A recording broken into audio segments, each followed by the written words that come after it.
Hey, it's Susan and David back again. Hi. We are in the middle of reading The Adventures of Captain Underpants by Dav Pilkey. And we are on Chapter 2. It's called Treehouse Comics Incorporated. All right, David. After a hard day of cracking jokes, pulling pranks, and causing mayhem at school, George and Harold liked to rush to the old treehouse in George's backyard.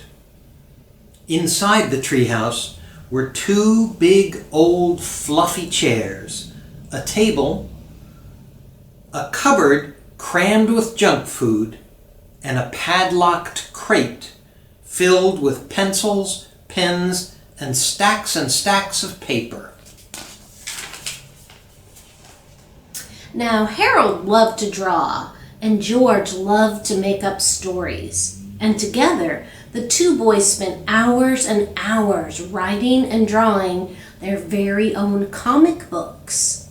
Over the years, they had created hundreds of their own comics, starring dozens of their own superheroes. First, there was Dog Man. Then came Timmy the Talking Toilet. And who could forget the amazing Cow Lady? But the all-time greatest superhero they ever made up had to be the amazing Captain Underpants. Here they are, drawing and writing their comic book. George came up with the idea. Most superheroes look like they're flying around in their underwear, he said. Well, this guy actually is flying around in his underwear. The two boys laughed and laughed. Yeah, said Harold, he could fight with wedgie power.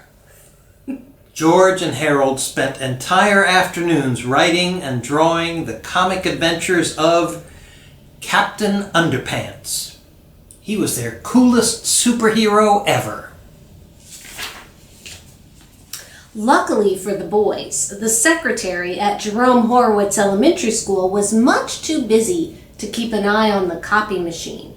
So whenever they got a chance, Harold and George would sneak into the office and run off several hundred copies of their latest Captain Underpants adventure.